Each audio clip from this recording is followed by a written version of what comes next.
저는 오늘과 또 다음 주에 걸쳐서 영적 미성숙과 그리고 믿음을 버리는 배교에 대하여 함께 말씀을 2주 동안 나누겠습니다. 오늘은 영적 미성숙함에 대해서 함께 고민을 해보려고 합니다. 이 땅의 모든 부모 그리고 스승은 자식이 그리고 제자가 성장하기를 원합니다. 자식이 나이에 많게 성장해주고 더 나아가서 자기를 능가하는 사람 되기를 원할 것입니다. 그것은요, 예수님의 마음도 마찬가지입니다. 예수님께서 요한복음 14장 12절에서 놀라운 말씀을 하셨어요. 너희가 나를 믿으면 내가 하는 일을 너희가 할 것이다. 여기까지도 놀라운 말이에요. 사실은 예수님처럼 병자를 고치고 예수님처럼 능력을 행한다? 감히 우리가 상상할 수 없는 일인데 예수님은 여기까지 허용을 하세요.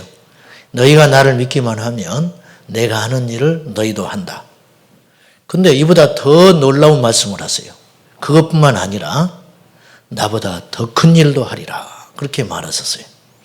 도대체 예수님보다 더 큰 일이라는 게 어떤 일입니까? 나사로를 살리셨던 것처럼 예수님이 나사로를 살리시고 오병이어의 기적을 베푸셨는데 우리는 그보다 더 놀랍고도 큰 일을 하다니요. 도대체 어떻게 하자는 거예요? 이 예수님의 말씀 안에는 사랑이 담겨 있는 말씀이고 제한선을 끊어버린 거예요. 너희들이 그렇게 되기를 원한다. 왜? 우리가 하나님의 자녀가 되었기 때문에. 예수님 마음이에요. 사도 바울도 동일한 연속선상에서 에베소서 4장 15절에서 우리에게 권면합니다. 오직 사랑 안에서 참된 것을 하여 범사에 그에게까지 자랄지니 그는 누구냐? 그는 머리니 그리스도니라. 예수님의 수준에까지 도달하라는 거예요. 여러분, 예수님을 믿으면 예수가 돼야 된다는 거예요. 이건 교만한 말이 아니에요. 예수님께서 성장하지 못한 제자들에 대하여 아주 답답해 하신 부분이 나옵니다. 마태복음 17장에 예수님께서 변화산에서 하나님의 영광을 경험하고 있을 때 산 아래에서 제자들은 귀신 들린 소년을 고치지 못해서 애를 먹고 있었습니다. 그때 예수님 내려오셔서 단번에 고쳐주셔요. 고쳐주신 다음에 제자들에 향하여 수고했다. 아이고 내가 없을 때 애썼다. 그렇게 말하지 않으세요. 내가 너희와 함께 얼마나 더 있어야 하겠냐? 내가 얼마나 더 참아줘야 되느냐? 주님이 답답해 하시는 거예요. 이제 내가 없어도 너희들이 능히 쫓아냈어야 되지 않느냐? 이제 서 있어서 나처럼 능력을 행하고 해야 되지 않느냐? 주님이 그렇게 말하시는 거예요. 오늘 여러분에게 제가 묻겠습니다. 여러분은 영적으로 인격적으로 성장하고 있습니까? 육신은 20대에 끝납니다. 성장판이 닫혀서 더 성장하지 않습니다. 그러나 영과 혼은 날마다 자라나야 됩니다. 이게 예수님의 뜻입니다. 예. 남묘호랑개교를 신봉하는 어머니가 있었는데 이 사람에게 딸이 5이 있었어요. 딸만 5. 근데 이 따님들이 다 신앙생활을 잘했습니다. 그래서 권사님이고 집사님이고 그래요. 이 딸 5이 고민이 항상 있는 거예요. 우리 어머니가 안 믿는 것도 가슴 아픈 일인데 그런 사교에 빠져 있으니 하루도 마음 편할 날이 없는 거예요. 다른 걱정은 아무것도 없는 거예요. 근데 어머니가 예수님을 안 믿고 그렇게 사교에 빠져 있으니까 너무 마음이 아픈 거예요. 그래서 기도하고 항상 눈물로 지내는 중에 명절날이 돼가지고 딸이 5이 작심을 하고 다 모였어요. 그리고 어머니한테 이제 전도를 하는 겁니다. 어머니, 우리 평생의 소원이 있습니다. 어머니가 예수님만 믿으십시오. 다른 거 바라지도 않습니다. 그 말에 감동을 받았는지 어쨌는지 이 어머니가 이렇게 말을 했어요. 그러면 내가 교회를 다니지 마. 교회를 내가 다니겠다. 딸들이 좋아했습니다. 근데 조건이 있다. 뭐든지 말씀하십시오. 우리가 다 들어드리겠습니다. 그때 이 어머니가 이런 말을 했어요. 너희들이 예수를 믿는데 너희 주변에 예수 믿고 정말 변한 사람 100명만 1시간 안에 데려와 봐라. 그러면 내가 예수 믿을게. 그 말 앞에 딸이 아무리 말을 못하는 거야, 딸들이. 100명은커녕 10명도 없는 거예요. 생각해 보니까. 그 다음 말이 더 충격적이에요. 이 어머니가 역으로 제안을 했어요. 나는 남묘호랑 개교에 가서 변한 사람 200명도 데려올 수 있어. 1시간 안에. 그렇게 말을 하는 거예요. 딸들이 아무 소리 못 해버리는 거예요. 제가 이곳에 와서 목회하기 전에 상가교회에 있었습니다. 그 1층에 식당을 운영하는 분이 계셨습니다. 이분이 알고 보니까 여호와 증인을 다니는 분이었어요. 근데 한 상가에 있으니까 이렇게 이야기를 할 수밖에 없었어요. 이야기를 하다가 이분이 제가 목사인 줄 알고 저도 그분이 여호와 증인인 줄 아는 거예요. 근데 이분이 철저히 여호와 증인의 교리대로 섬기는 것 같아요. 보니까 안식일을 잘 지키고 상당히 높은 지책에 있는 사람인 것 같아. 눈치가. 이분이 나한테 무슨 말 하다가 이런 말을 했어요. 목사님 아시죠? 뭘요? 그랬더니 이분에게 아들이 셋이 있었어요. 근데 얘들이 전부 배달만 하고 살아요. 우리 애들 군대 안 갔습니다. 여호와 증인 교리가 군대 안 가는 겁니다. 우리 애들 앞으로 사랑구실을 못합니다. 그래서 제 바람이 있다면 이런 자영업 세계 차려주는 것입니다. 그렇게 이야기해요. 제가 그 말을 듣고 큰 쇼크를 받았어요. 잘못된 교리지만 잘못된 믿음이지만 이분의 믿음은 이 사람의 전부예요. 지금 현재 대한민국에서 남자가 군대를 안 갔다 와서 범법자가 되면 이 세상에서 살아남기 어렵습니다. 그런데 그걸 알아요. 군대를 안 감으로 내 아들이 앞으로 이 세상을 살아갈 때 당할 불이익 안다 이거죠. 알지만 보내지 않았다. 그리고 그거 능히 감당하겠다. 이 잘못된 믿음이지만 얼마나 큰 믿음입니까? 우리는 진짜를 믿고 있거든요. 적어도. 근데 우리가 예수 믿고 변하지 않았다. 예수 믿고 성장하지 않는다. 여러분 중에는 교회를 나온 지 얼마 안 된 분도 계실 것이고 또 오래 다닌 분도 계실 것이지만은 우리가 오늘 곰곰이 잘 고민을 해봐야 될 것이 있는데 예수 그리스도를 믿는 것은요 우리의 삶의 일부분이 아닙니다. 예수 그리스도를 믿는 것은 우리의 전부입니다. 앞으로 환난이 옵니다. 제가 볼 때 앞으로 살기는 더 좋아질지는 모르겠어요. 문화가 발달하고 속도가 좋아지고 인터넷의 문화가 어떻게 어디까지 발전할지는 몰라요. 무인 자동차가 나온다 하고 뭐 온갖 과학들이 다 등장하지만은 한 가지 분명한 것은 영적으로는 위기가 올 거라는 거예요. 지금 우리가 이 정도 믿는 수준 가지고는 앞으로 다가오는 핍박을 이길 수 없어요. 우리가 더 무장돼야 됩니다. 적이 강하면 우리도 그만큼 강해져야 되거든요. 사단의 공격이 집요해지고 치밀해지고 강해지면 우리도 거기에 맞서서 믿음도 더 커져야 됩니다. 그런데 그만 못하다 그러면 우리는 퇴보하고 있는 겁니다. 묻겠습니다. 여러분 영적으로 성장하고 있습니까? 제가 목사 된 지가 17년 차입니다. 물어봤습니다. 내 스스로에게 설교 준비를 하면서. 나는 예수 믿고 변했는가? 목사가 되기 전과 후가 무엇이 달라졌을까? 미국에 가면 존 메가더 목사님이라는 분이 계셔요. 이분은 인천 상륙작전을 수행했던 메가더 장군과 먼 친척이 되는 분입니다. 이분이 미국에서 한 교회에서 45년을 목회했습니다. 이분이 이런 말을 했어요. 한국 교회에 대해서 이제 인터뷰를 했습니다. 기자가 찾아가서. 한국 교회를 대해서 이야기를 좀 하시면서 한국 교회가 위기인데 어떻게 생각합니까? 무엇이 문제라고 생각합니까? 이분이 지체 없이 이야기했어요. 여러 가지 많은 문제가 있겠지만 자기는 감히 말할 자격 없지만 오직 한 가지만 이야기한다면 이 시대의 한국교회뿐만이 아니라 세계에 있는 모든 교회의 총체적 위기는 한 가지입니다. 성경을 떠났기 때문입니다. 그랬어요. 성경대로 안 믿는다는 거예요. 그것이 총체적인 위기라는 거예요. 말씀으로 돌아가면 모든 것이 회복이 됩니다. 말씀을 떠나서 문제가 생기는 거예요. 말씀을 떠나서 타락하는 겁니다. 우리의 모든 삶의 기준은 사람의 이론이나 유행이 아니고 하나님의 말씀인 줄로 믿습니다. 예.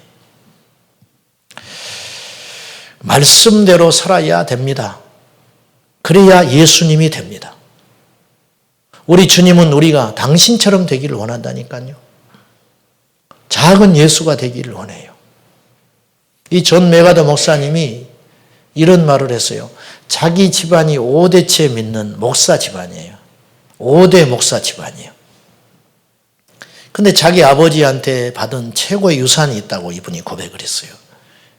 그것이 뭐냐? 기자가 물으니 이 목사님 이런 말을 했어요. 우리 아버지가 저에게 주신 최고의 유산은 우리 아버님은 교회에서의 모습과 가정에서의 모습이 한결같으셨습니다. 그랬어요. 그게 최고의 유산이라는 거예요. 내가 얼굴이 부끄러워지더만요. 자, 오늘 제가 조금 말씀을 좀 이렇게 왔다 갔다 하고 있는데요. 이해하시고. 오늘 본문 말씀은요, 히브리서라고 합니다. 히브리서라는 말은 이 히브리서를 기록한 저자는 확실히 모릅니다. 누가 썼는지 몰라요. 바울이라는 말도 있지만은 정확하지 않습니다. 성경의 모든 저자는 성령님이십니다. 사람을 통해서 성령께서 쓰셨는데 이 히브리서라는 말이 이름이 붙여진 이유는 아시다시피 초대교회는 2000년 전 교회가 탄생하고 나서 교회 안에는 두 가지 구성 멤버들이 있었습니다. 유대인으로서 본토백이 이스라엘에서 예수 믿은 유대인이 있었습니다. 이들을 히브리파 그리스도인 그렇게 명명했고요. 그 다음에 나라를 잃어버렸을 당시니까 이스라엘이 외국에 나가서 이걸 디아스포라라고 하지요. 이들 중에 예수 믿어서 들어온 사람들이 있었습니다. 이 사람들을 헬라파 그리스도인 그렇게 불렀습니다. 오늘 본문의 말씀은 누구를 대상으로 하고 있냐면 유대인으로서 예수 믿은 사람들, 헬라파 히브리파든지 이방인이 아니고 유대인으로서 개종하여 예수 믿은 그들에게 이 편지를 쓴 내용입니다. 그 편지를 쓰면서 이 히브리서 기자가 예수님에 대해서 이야기를 해요. 이들은요, 우리만큼 예수님에 대해서 알지 못했습니다, 사실은. 왜냐? 아직 기독교가 초창기니까. 예수님에 대해서 설명을 하면서 예수님은 인간이 아니고 하나님이신데, 하나님과 본체이신데, 그분은 우리의 영원한 대제사장이 되신다. 이렇게 설교를 하는 거예요, 편지를 통해서. 근데 대제사장 이야기를 하다 보니까 멜기세덱 이야기를 해요. 멜기세덱은 아브라함을 만난 최초의 제사장인데 사실은 제사장 제도가 있기 전에 나타난 인물이에요. 그게 굉장히 신비로운 인물인 거예요. 그러니 이 히브리서 기자는 그 비밀을 알고 있지만 멜기세덱에 대한 이야기를 영적으로 풀어서 이야기를 하다 보니까 고민이 생긴 거예요. 무슨 고민? 이 편지를 읽는 이들이 못 알아들을 것 같은 거예요. 그래서 오늘 그 이야기를 하면서 영적 미숙에 대해서 이야기를 하는 거예요. 자, 12절 우리 한번 읽어봅니다. 같이 시작. 때가 오래되었으므로 너희가 마땅히 선생이 되었을 터인데 너희가 다시 하나님의 말씀의 초보에 대하여 누구에게서 가르침을 받아야 할 처지이니 단단한 음식은 못 먹고 젖이나 먹어야 할 자가 되었도다. 이 말씀에서 은연중에 내비치고 있는 게 뭐냐면 신앙에는 단계가 있다는 거예요. 단계, 수준이 있다는 거예요. 첫째는 어린아이의 수준이 있고 두 번째는 장성한 수준이 있다는 거예요. 어린아이가 있고 장성한 믿음의 수준의 분량이 있다. 이거 부인할 수 없습니다. 우리 교회에도 그럴 수 있습니다. 이건 신앙의 연조하고는 상관이 없는 이야기입니다. 어린아이의 신앙은 어떤 특징이 있느냐? 오늘 말씀에 젖을 먹는다는 거예요. 젖을. 때가 오래되었다는 말은 너희들이 복음을 들은 지가 오래됐다. 예수 믿은 지가 오래됐다. 교회에서 신앙생활 한 지가 오래됐지 않느냐? 그러면 너희들이 이제는 자라나서 누군가를 인도하는 선생의 처지가 되어야 된다. 그런데 아직도 그렇지 못하고 젖이나 빨아먹고 있다. 이건 뭐냐면 말씀을 비유하는 것인데 약한 말씀만 먹는다는 거예요. 귀에 좋은 말씀, 달콤한 말씀. 아이들은요, 단단한 음식 못 먹습니다. 막 태어난 아이한테 고춧가루 비벼가지고 이거 몸에 좋은 것이라고 뭐 유기농 야채 갖다가 버물려가지고 입에다가 딱 넣어버리면 죽어버립니다. 이건 있을 수 없는 일이죠. 아이들은 젖을 먹는 거예요. 그리고 1년, 2년 지나면 이제 이유식을 또 조금 해서 과일도 갈아 먹이고 이렇게 하면서 그래서 이제 서너 살 돼야 이제 매운 것도 먹이고 짠 것도 먹이고 김치도 먹이고 이렇게 해서 차근차근 올라가잖아요. 오늘 히브리서 기자가 그 말을 하는 거예요. 말씀을 먹이는데 단단하고 센 말씀을 못 먹고 젖이나 겨우 너희들이 빨아먹고 있다. 왜?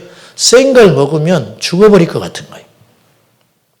센 걸 먹으면 좋은 것이지만 유익한 것인데 감당을 못하니까 믿으면서 떠나버리고 튕겨나가버리고 오히려 역반응이 일어날 것 같으니까 좋은 줄은 알지만 너희들에게 강도 높은 센 말씀은 못 전하겠다. 도대체 이게 칭찬이 아닙니다. 이게 부끄러운 거지요. 부끄러운 거. 어린아이의 신앙은 젖이나 먹는다는 거예요. 복이나 받으라 하면 좋고 병이나 나서라 하면 좋고 그러나 의무에 대해서 이야기하고 십자가를 치라고 하면은 사람들이 싫어한다는 거예요. 싫어한다는 거예요. 돌아가신 오카는 목사님이 목회를 마치고 자기의 고백을 했어요. 내가 하나님 앞에 너무 잘못한 것이 많다. 그 중에 하나가 있는데 우리 성도들한테 내가 말씀을 제대로 못 먹였다. 그 훌륭하신 분이 도대체 그렇게 말을 하시면 저 같은 사람은 어떻게 되겠어요? 근데 이분이 이런 말을 한 거예요. 성도들이 벌써 이렇게 센 말씀을 먹이면 얼굴이 싹 싸늘해져 버린다는 거예요. 싫어하고. 그래서 내가 단단한 말씀을 제대로 못 먹였다. 그냥 오냐오냐 하고 그냥 그렇게 말을 했다. 그런 것이 하나님 앞에 내가 목회를 마치고 나니까 내가 몹시 후회된다. 그런 이야기를 한 거예요. 사실 강단에서 너무 젖이 나오고 있어요. 젖. 그러니까 살기는 살아. 우리가 젖 먹어도 삽니다. 살기는 살아. 분유 다 먹어도 살기는 해요. 그러나 힘이 없지요. 어디 가서 힘을 쓰겠습니까? 어디 가서 장성한 역할을 하겠습니까?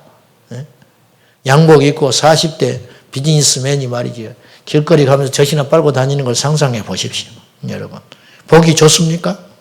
할렐루야입니까? 얼마나 이게 안 되는 일이잖아요. 수치스러운 일이잖아요. 영적으로도 우리가 눈을 떠서 우리를 잘 살펴야 돼요. 여러분이 지금 젖이나 빨고 있을 때가 아니라는 거예요. 지금. 단단한 음식을 먹고 일꾼 되어야 되는데 그렇지 못하고 있다 하는 거예요. 어린아이의 신앙. 아직도 영적인 믿음의 초보의 단계에 머물러 있다. 그 영적인 초보가 뭐냐? 6장 1절과 2절에 대해서 기초적인 영적 지식에 대해서 이야기해요. 그러므로 우리가 그리스도의 도의 초보를 버리고 죽은 행실을 회개함과 첫째는 죽은 행실을 회개하라. 이 무슨 말이냐? 온전히 회개가 안 돼. 옛날 습관 그대로 갖고 있다. 죽은 행실을 갖고 있지 않냐? 너희들이. 그 다음에 하나님께 대한 신앙.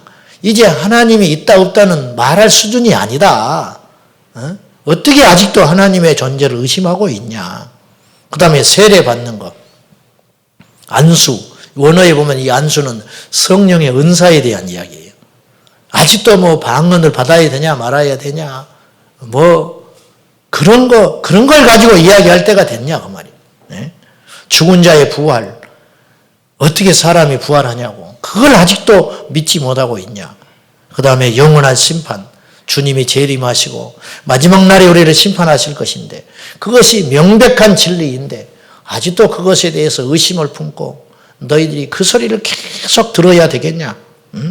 그래서 교훈의 털을 다시 닦지 말고 계속 또 그 말하고 또 그 말하고 구구단을 외웠으면 이제 다음으로 넘어가야 되는데 못 외운 어가 있으니까 못 외운 아이가 있으니까 선생님이 계속 구구단에서 머물러 있는 거예요. 그 다음 단계로 못 넘어간다. 못 넘어가. 그래서 털을 다시 닦고 또 다시 털을 닦고 왜? 불안하니까. 아직도 안 믿는 사람이 있으니까. 그렇게 못 사는 사람이 있으니까 계속 그 이야기를 할 수밖에 없구나. 이게 답답해 죽겠다. 네? 이제 이 과정 마치고 장성한 자가 되어서 다른 사람을 전도하고 다른 사람을 살리고 회복시키는 믿음의 수준에까지 도달해야 되는데 아직도 그 자리에 머물러 있냐? 우리 주님께서 성령으로 말미암아 탄식하고 있는 것이 오늘 우리에게 주시는 말씀이라는 거예요.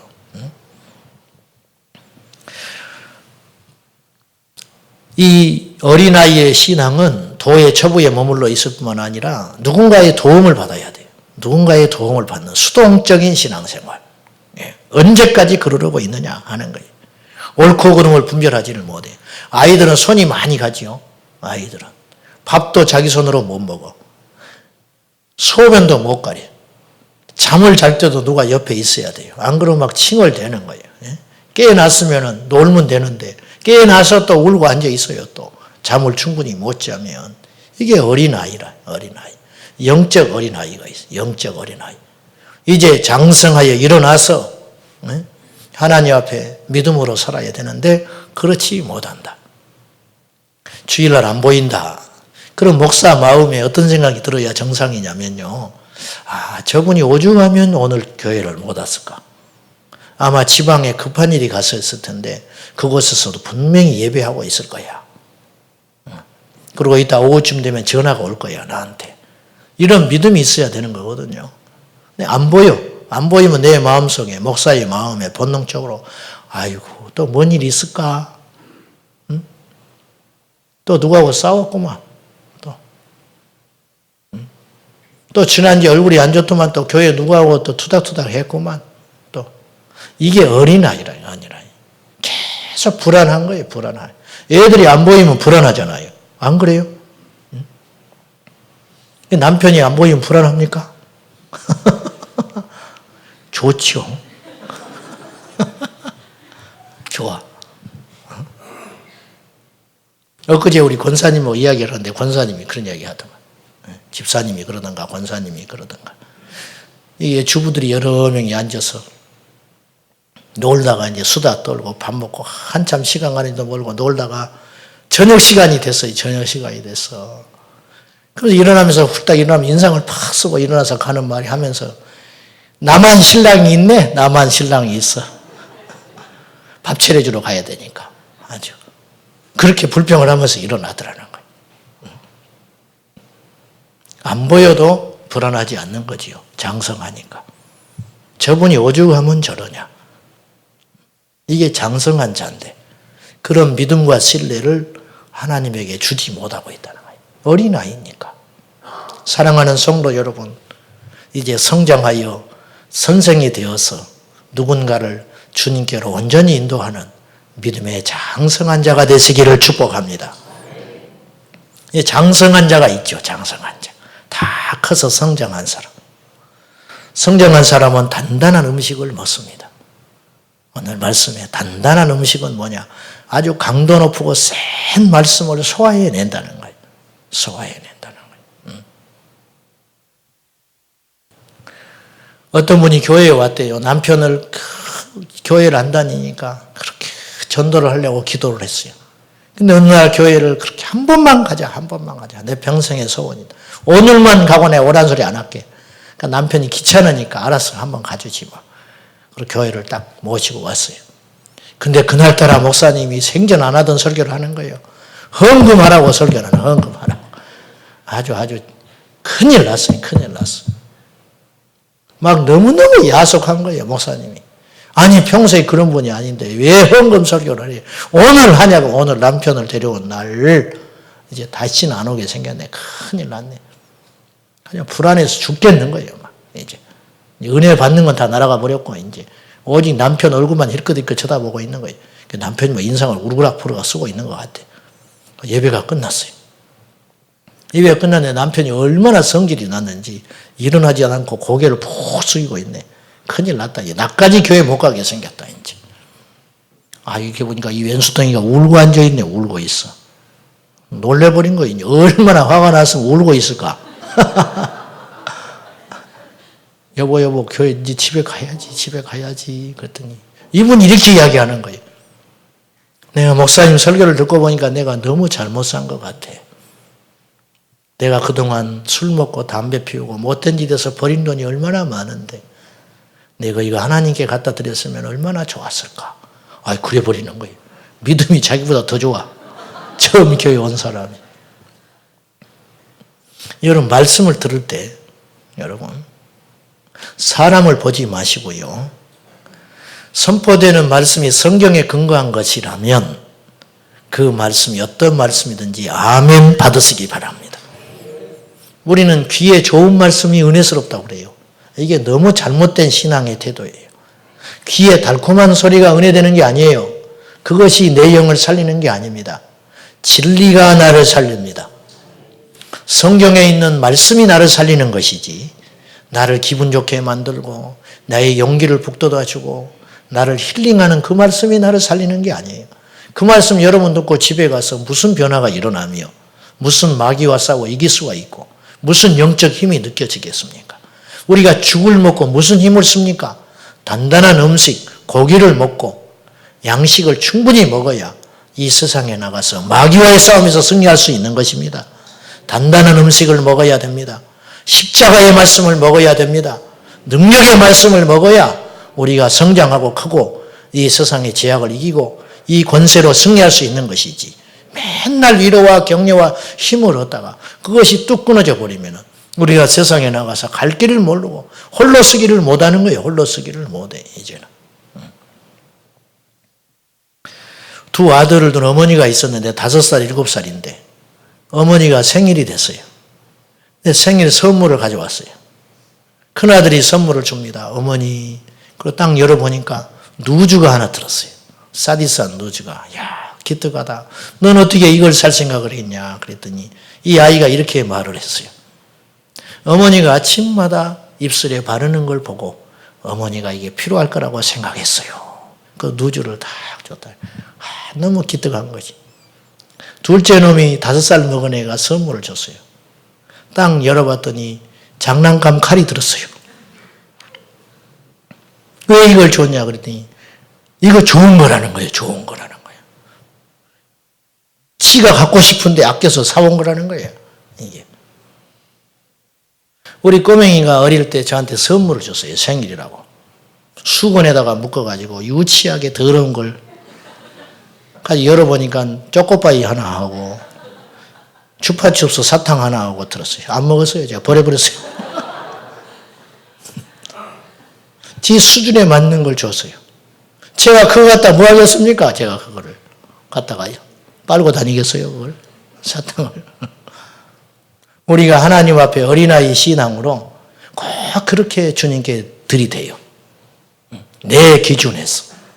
내가 좋은 거 주님이 좋을 거라 생각해요. 이게 어린아이 신앙이죠, 여러분. 그렇지 않습니다. 주님의 뜻을 살펴야 됩니다. 주님이 원하시는 게 무엇인가? 주님이 나에게 요구하는 것이 무엇인가? 그 요구를 들어주고 알고 아멘하고 나갈 때 우리에게 힘이 생기고 승리할 줄 믿습니다. 선악을 분별하는 능력이 없는 거예요, 어린아이들은. 무엇이 옳은지 그른지 먼저 해야 할 일인지 나중에 해야 할 일인지. 그래서 애들한테 신부를 못 시키잖아요. 신부를 못 시킵니다.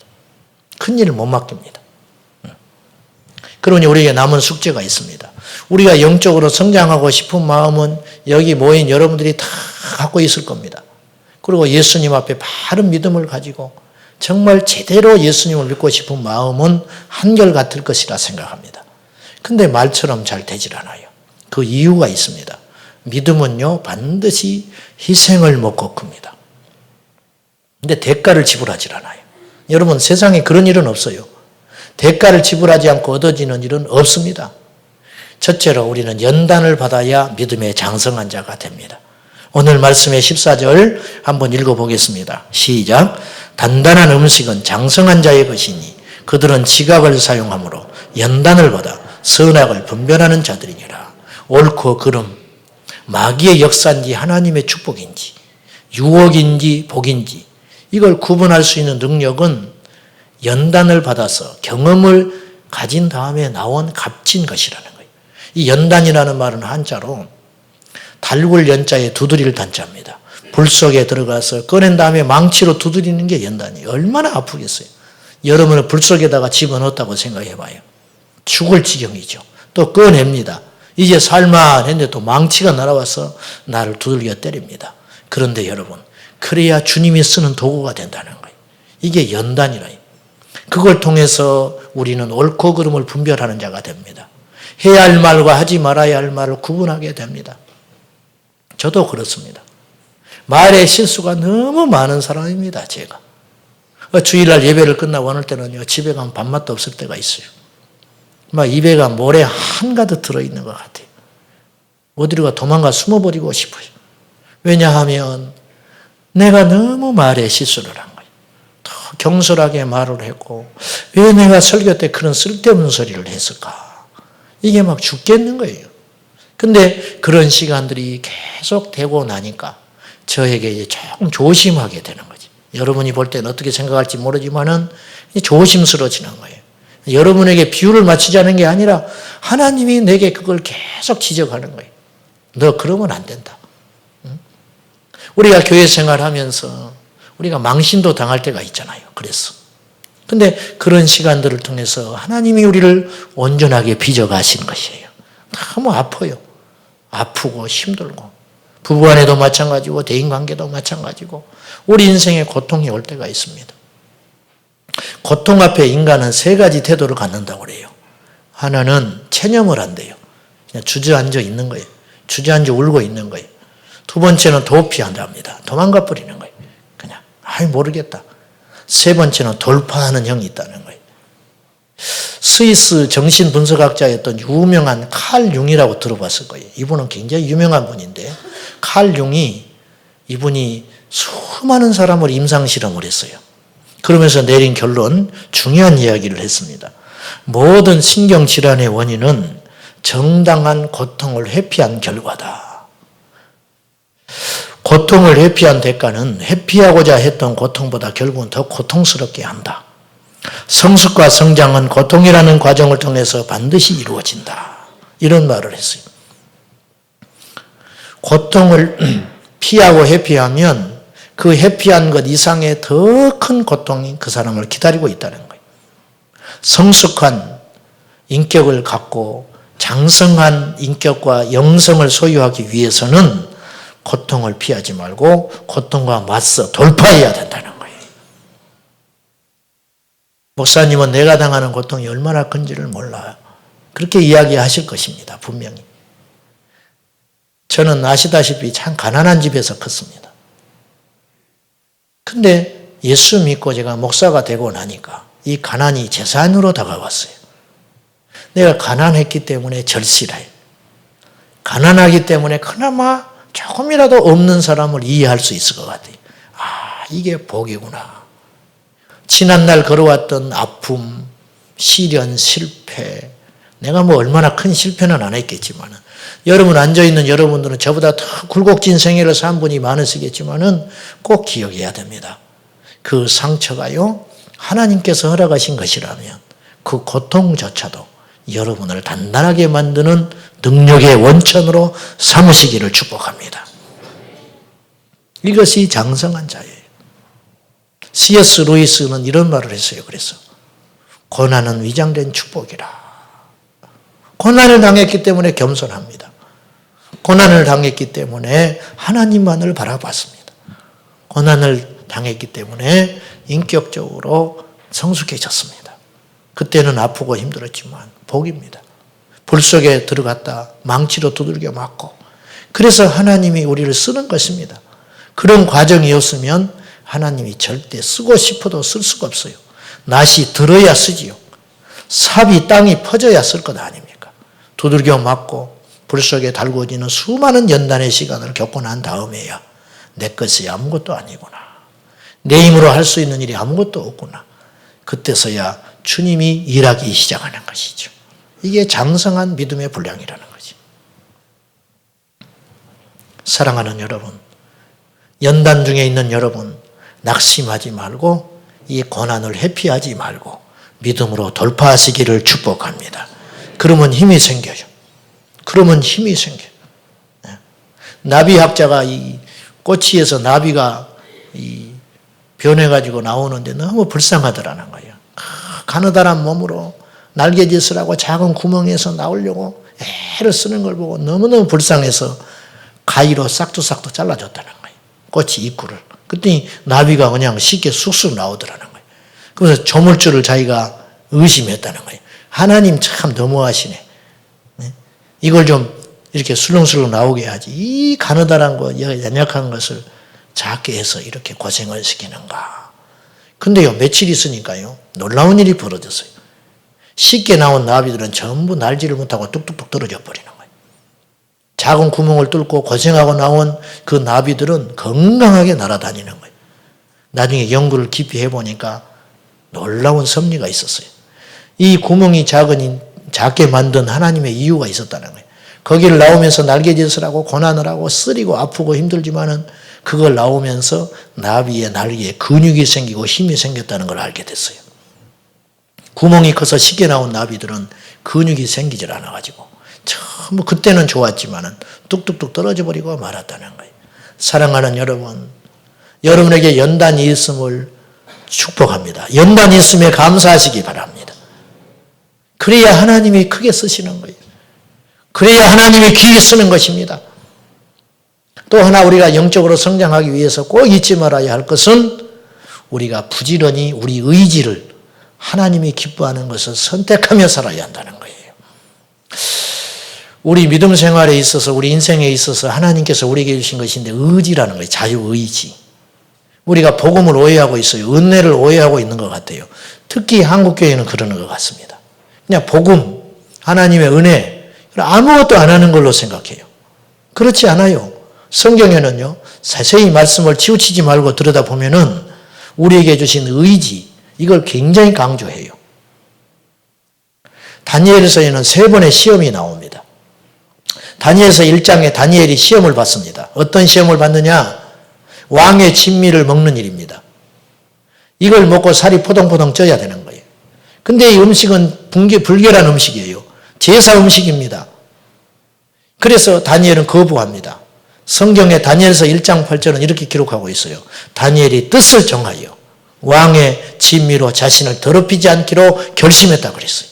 이게 뜻을 정하는 거예요. 두 번째 시험이 옵니다.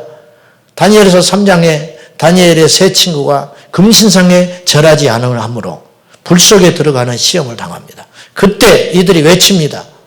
하나님께서 우리를 건져주실 것입니다. 그런데 그리 아니하실지라도 우리는 금신상에 절하지 않겠습니다. 다니엘이 6장에서 또 시험을 받습니다. 30일 동안 기도하지 말라. 그러나 다니엘은 그 명령을 어기고 하나님께 기도하는 자리로 나갑니다. 이 말씀들의 공통점이 있어요. 이들이 결심할 때 하나님이 도와주셨다는 거예요. 하나님 미리 도와주지 않았어요. 선악과를 왜 따먹을 때 하나님 가만히 있었는가? 이게 세상 사람들이 갖고 있는 불만이잖아요. 이게 이해가 안 간다는 거예요. 나는 네가 이해가 안 간다. 구봉서 장로님이 옛날에 성경 공부하다가 마리아가 동정녀 탄생한 그 사건이 나왔대요. 성경 공부. 근데 옆에 후배 탤런트가 하나 전도를 해다 놨는데 이 친구가 성경 공부할 때마다 사사건건 시비를 거는 거예요. 근데 동정녀 탄생이 딱 나왔어요. 자기는 이게 안 믿어진대. 어떻게 이런 일이 있을 수 있냐는 거예요.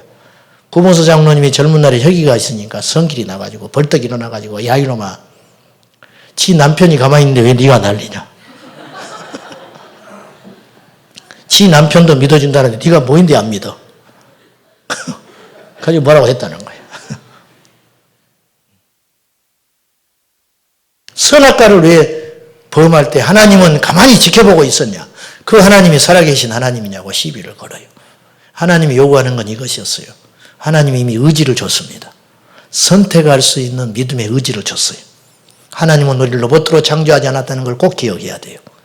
하나님께서 원하시는 믿음은 아담과 하와가 유혹을 받았음에도 불구하고 믿음을 지키고 하나님께 승리의 면류관을 돌려드리는 것이었어요. 그런데 실패했어요. 여러분, 탓하지 마십시오. 오늘 여러분이 지금 앉아있는 자리, 여러분이 앉은 겁니다. 여러분이 만들어놓은 머리 스타일, 여러분이 만든 거예요. 여러분이 입은 옷차림, 여러분이 결정하고 아침에 입고 오셨습니다. 우리 인생은 그것입니다. 내가 결정해 오는 것입니다. 근데 우리가 하나님 앞에 뜻을 정하여 믿음의 결정을 할 때 성령께서 도와주시는 것입니다. 예수님께서 겟세마네 동산에서 하나님의 뜻을 분명히 알았어요. 이 잔을 마시지 않고는 이 십자가를 내가 져야 되겠습니까? 내가 십자가에서 꼭 죽어야만 하겠습니까? 근데 주님이 응답을 안 하셔요. 그렇게 응답 잘하시던 주님이 응답을 안 하셔요. 왜? 주님의 뜻은 분명하니까. 그리고는 그걸 받아들입니다. 그리고 기도할 때 천사가 나타나서 도왔다. 성경은 그렇게 기록되어 있어요. 누가복음에. 기도하기로 결심할 때 천사가 돕는 거예요. 잠자고 있는 우리를 강제로 무릎 꿇쳐서 기도시키는 분이 아니라는 거예요. 여러분, 하나님의 말씀에 분명한 것은 타협하면 안 됩니다. 가끔 저에게 묻는 사람이 있어요. 명절 때 시골 내려가는데 제사를 지내야 되는데 목사님 어떻게 하면 좋겠습니까? 왜 그걸 저한테 묻습니까? 성경에 뭐라고 써 있습니까? 성경에. 주일날 가게 문을 열어야 됩니까? 닫아야 됩니까? 묻지 마십시오. 그건 묻는 게 아닙니다. 그것은. 이거를 해야 되겠습니까? 저걸 해야 되겠습니까? 그건 물으세요. 하나님 앞에. 그건 물으시라고. 그러나 성경에 분명히 계시된 건 묻지 마세요. 뭐 WCC 가지고 시끄러워요. 저한테 자꾸 질문하는 분들이 계세요. 외부에서 온 분들이. 목사님 생각은 어떠냐고. 왜 그걸 저한테 묻습니까? 그건 물어볼 가치가 없는 것입니다. 똥을 똥이라고 말을 해줘야 됩니까? 여러분? 그걸 그렇게 말을 해줘야 돼요? 저는 그런데 시간 낭비하고 싶지 않아요. 타협할 게 있고 타협 안 할 게 있습니다. 말할 가치가 없는 것입니다. 여러분, 하나님을 없인 여기지 말라. 하나님을 만놀이 여기지 마라. 성경은 그랬어요. 왜 안 되는 걸 자꾸 하나님께 들이대냐 이거예요. 하고 싶으면 해라. 그러나 그 결과는 네가 책임지는 것이다. 우리가 성경을 볼 수도 있고 다른 사람과 수다를 떨 수도 있습니다. 우리가 주저앉아서 헛된 시간을 보낼 수도 있고 하나님의 성전에 엎드려서 밤을 새고 기도할 수도 있습니다. 그것은 여러분이 하는 것입니다. 그러나 여러분이 하나님이 기뻐하는 걸 선택할 때 주께서 우리를 도와주십니다. 그러면서 성장하는 거예요. 하나님 탓하지 마십시오. 다른 사람 탓하지 마십시오. 하나님과 나와의 관계 속에서 믿음의 선택을 하고 결단하고 나가면 하나님께서 우리를 반드시 책임져 주십니다. 안 보이는 길이 열립니다. 믿음은 그래서 저는 자동문이라고 생각해요. 자동문은 유리문으로 닫혀 있잖아요. 그러나 믿음으로 전진하면 그 문은 열리게 되어 있는 거예요. 그것이 믿음의 법칙이에요. 갈라디아서 6장 7절 스스로 속이지 말라. 하나님은 업신여김을 받지 아니하시나니 사람이 무엇으로 심든지 그대로 거두리라. 믿음을 심으십시오. 사랑을 심으십시오. 인내를 심으십시오. 겸손을 심으시기를 축복합니다. 기도하겠습니다. 하나님, 우리 모두가 영적으로 날마다 성장하고 싶습니다. 도와주시옵소서. 영적으로 자라서 예수님에게까지 자라기를 소원합니다. 예수님처럼 겸손하고 예수님처럼 온유하고 예수님처럼 사랑하기를 원합니다. 오른뺨을 맞대 침뱉음을 받되 대항하지 아니하며 왼뺨을 내어들 수 있는 예수님의 마음, 영성, 인격 도달할 수 있도록 축복해 주옵소서. 성령님, 게으르고 악했던 지난날을 회개하오니 부지런히 깨어서 주님을 알기에 목마르게 하시고 목마른 사슴이 시냇물을 찾기에 갈급한같이 예수님을 찾는 자가 되게 하여 주옵소서. 예수님의 이름으로 간절히 기도하옵나이다. 아멘.